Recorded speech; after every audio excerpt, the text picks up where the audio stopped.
Oh my goodness, the holidays are upon us, and it's such a time to be stretched thin, possibly.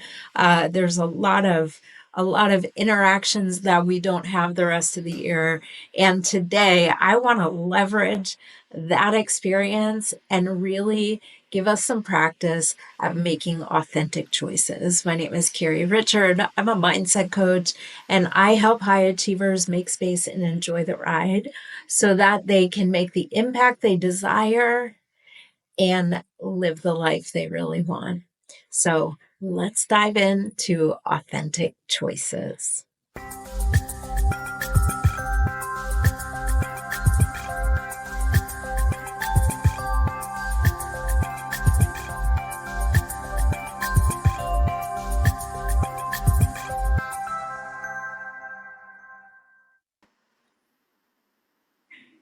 I am so excited today to talk to you about authentic choices. So, one of the principles of the work I do is we work with what we've got. So, we are going to work with the holiday season to really practice making authentic choices. We often in the holiday season, we are surrounded by family. Often there are situations that we may not be part of the rest of the year. There's a lot of pressure, it's busy, all these things, which can really pull us away from making choices that are true for us. So it's such a good time to really practice this because I imagine you're going to have quite a few opportunities to do so. So, the thing about authentic choices, what is true for us, what's most important for us, is we don't make these choices with indifference to everybody else. However, authentic choices often, especially when we're growing, we're in a growth spurt. Um, if you're watching this, you have a growth mindset because if you don't, this is totally uninteresting to you. So as we grow, the choices we make to those closest to us often don't look good. And this is actually the reactions of others is actually the biggest issue, the biggest obstacle that keeps us from making choices that are really true for us. And what happens when we don't do that is we start to carry things, resentment, limitations, all of these things that actually bog us down and often lead to burnout and issues in relationship. So it is important to make authentic choices. And we're going to look at how to move from first having the awareness that I may not be making a choice because of an assumed response of others. And I'm going to encourage you to kick that to the curb. And I'm going to give you some ways to do that. So, like I said, do not make choices on assumed response. When we're growing and we're doing new things, those closest to us, and this is not conscious, often it's subconscious. We're doing new things and we work on patterns, and the red flag goes up to those around us. Wait a second, this is different. Change back, come back to what I'm used to because you're actually making me uncomfortable because I'm not understanding what you're doing. So just know that that is going on. So it's natural.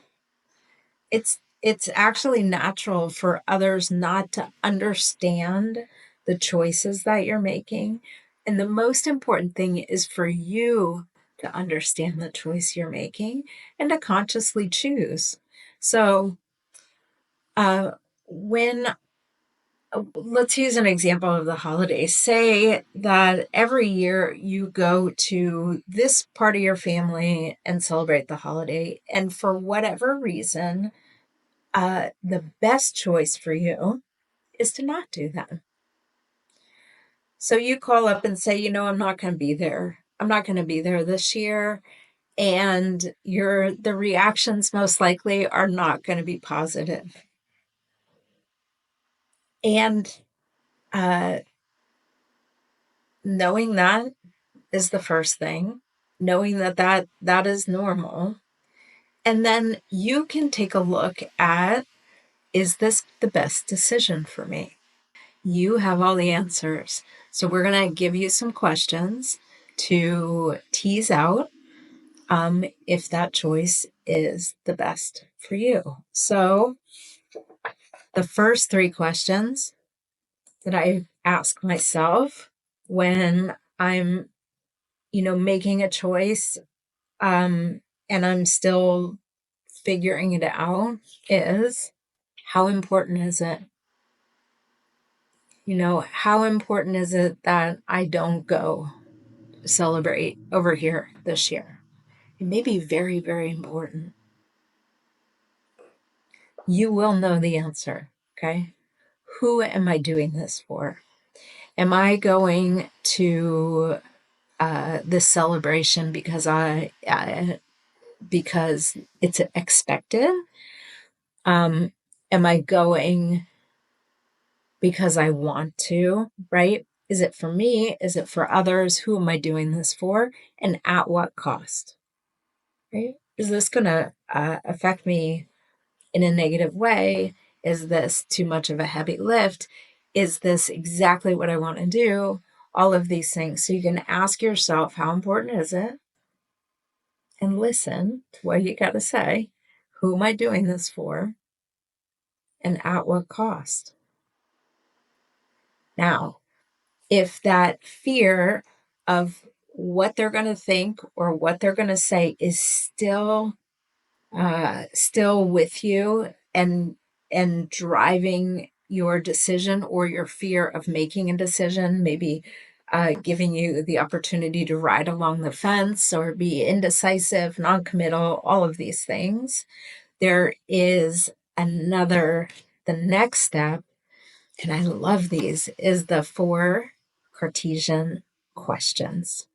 So I encourage you, pen and paper, or pencil and paper, or crayon and paper, whatever, write these out. There is, trying to do this in your brain, you'll see why it's good to write this out. It takes 5 minutes.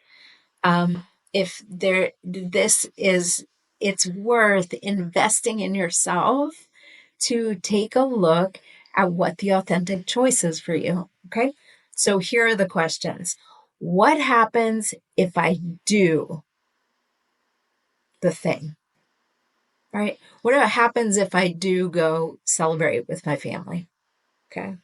That's the first one. You write it down and be honest with yourself, right? And be okay if it's negative. It just is what it is. Answer the question. The next one, what happens if I don't? What happens if I don't go? And walk it down the road, right? This person's going to be mad. That person's not going to care. I'm going to feel stressed. Whatever it is, write it down. Then the next question is, what doesn't happen if I do go? I don't get to go ice skating. I don't get to have a quiet holiday. I don't, what doesn't happen if you go, if you do the thing? And then what doesn't happen if you don't do the thing? I don't hug my aunt. I don't, whatever it is. So write those things down. And as you do that, when you review it, it can give you lots of discernment and help you to see, because you're looking at it from all the perspectives with an open mind. You can see what the right choice is for you, and then go do it. Whatever it is, do it. And if you have some blowback, if you have people who don't like it, you can refer back to what you wrote. It doesn't mean you have to defend it, but you can look and say, you know what? I took the time and attention for myself. I went through the process, and this was the best choice for me. There is so much power in making authentic choices. As I said before, when we don't make authentic choices, we tend to put bigger and bigger rocks in our backpack and carry them around because we know what the truth is for us. And when we neglect that, that's where burnout comes. That's where overwhelm comes. And so, my encouragement is to really take this opportunity of this very full, uh, busy time of year to really practice making authentic choices. Thank you so, so much for your time and attention today. I hope these questions and this process really helps you to get in touch with what's most important to you and to give you the encouragement to make the choice that's right for you. Because when you are in alignment, you win for sure. And actually, everybody else around you wins too. So, if this was helpful, please subscribe to this channel and hit the notification so you can see the next time there is an episode in the Mind Lab. Until next time.